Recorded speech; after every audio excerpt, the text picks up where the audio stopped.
আসসালামু আলাইকুম ওয়া রাহমাতুল্লাহি তাআলা ওয়া বারাকাতুহু নাহমাদুহু ওয়া নুসাল্লি ওয়া নুসাল্লিমু আলা হাবিবিহিল কারীম আম্মা বা'দ। সুপ্রিয় দর্শক ও শ্রোতাবৃন্দ, সবাইকে জানাই আন্তরিক শুভেচ্ছা ও অভিনন্দন। আজকে আলোচনা করব সালাতুত তাসবিহ সম্পর্কে। মুসলিম শরীফে রয়েছে রাসূল করিম সাল্লাল্লাহু আলাইহি সাল্লাম চাচা হযরত আব্বাস রাদিয়াল্লাহু তাআলা আনহুকে বলেন, চাচা আমি কি আপনাকে দান করব না? আমি কি আপনাকে সুসংবাদ দেব না? আমি কি আপনাকে 10টি মর্তবা লাভের অধিকারী করব না? তা হচ্ছে আপনি 4 রাকাত সালাতুত তাসবিহ আদায় করেন। তাহলে আল্লাহ তাআলা আপনার বিগত জীবনের সকল গুনাহ ক্ষমা করে দিবেন।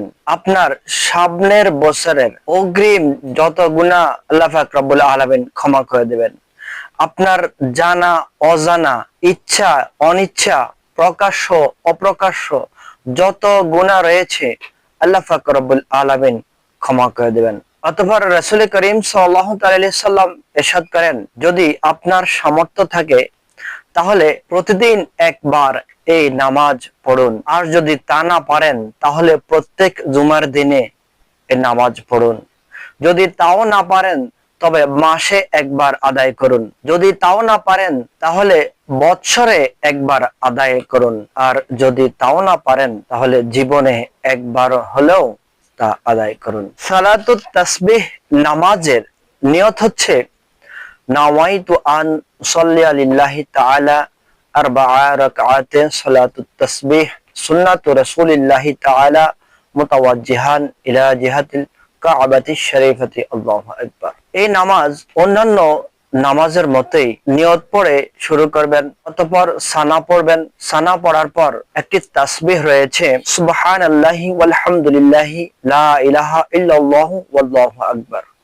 এই তাসবিহটি 15 বার আদায় করবেন। অতঃপর সূরা ফাতিহার সাথে অন্য একটি সূরা মিলাবেন। অতঃপর ওই তাসবিহটি পুনরায় 10 বার তেলাওয়াত করবেন। অতঃপর আল্লাহু আকবার বলে রুকুতে যাবেন। রুকুতে গিয়ে প্রথমে রুকুর তাসবিহ কমপক্ষে 3 বার আদায় করবেন, সুবহানা রাব্বিয়াল আযীম। এরপরে এই তাসবিহটি 10 বার আদায় করবেন। অতঃপর রুকু থেকে সামি আল্লাহু লিমান হামিদাহ বলে সোজা হয়ে দাঁড়াবেন। রব্বানা লাকাল হামদ বলার পরে এই তাসবিহটি 10 বার আদায় করবেন।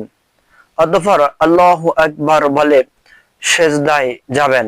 সেজদায় গিয়ে সেজদার তাসবিহ সুবহানা রাব্বিয়াল আ'লা কমপক্ষে 3 বার তেলাওয়াত করবেন। অতঃপর এই তাসবিহটি 10 বার তেলাওয়াত করবেন। অতঃপর সেজদা থেকে সোজা হয়ে বসে তাসবিহটি 10 বার পাঠ করবেন।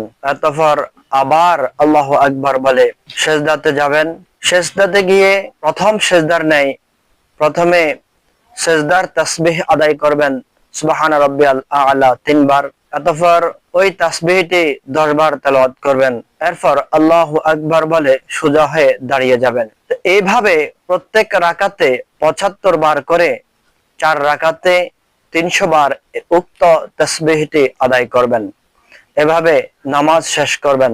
এক্ষেত্রে প্রথম ও দ্বিতীয় বৈঠকে অন্যান্য নামাজের মতোই তাশাহুদ ইত্যাদি পাঠ করবেন। সুপ্রিয় দর্শক ও শ্রোতাবৃন্দ, এই নামাজের যেহেতু অনেক ফজিলত ও বরকত রয়েছে, এই নামাজ আদায় করলে একজন শিশু যেমনি ভাবে নিষ্পাপ হয়ে মায়ের গর্ভ থেকে ভূমিষ্ঠ হয়, ওইভাবেই যে ব্যক্তি এই নামাজ আদায় করে আল্লাহ পাক রব্বুল আলামিন তার জীবনের সকল গুনাহ মাফ করে দেন। সুবহানাল্লাহ। তাই আসুন কদরের রাত্রিতে আমরা চেষ্টা করব সালাতুত তাসবিহ নামাজটি আদায় করার। আল্লাহ পাক রব্বুল আলামিন আমাদেরকে কবুল আর মঞ্জুর করুক। আমিন। ওয়া আখিরানিল হামদুলিল্লাহি রাব্বিল আলামিন। আসসালামু আলাইকুম ওয়া রাহমাতুল্লাহি তাআলা ওয়া বারাকাতুহু।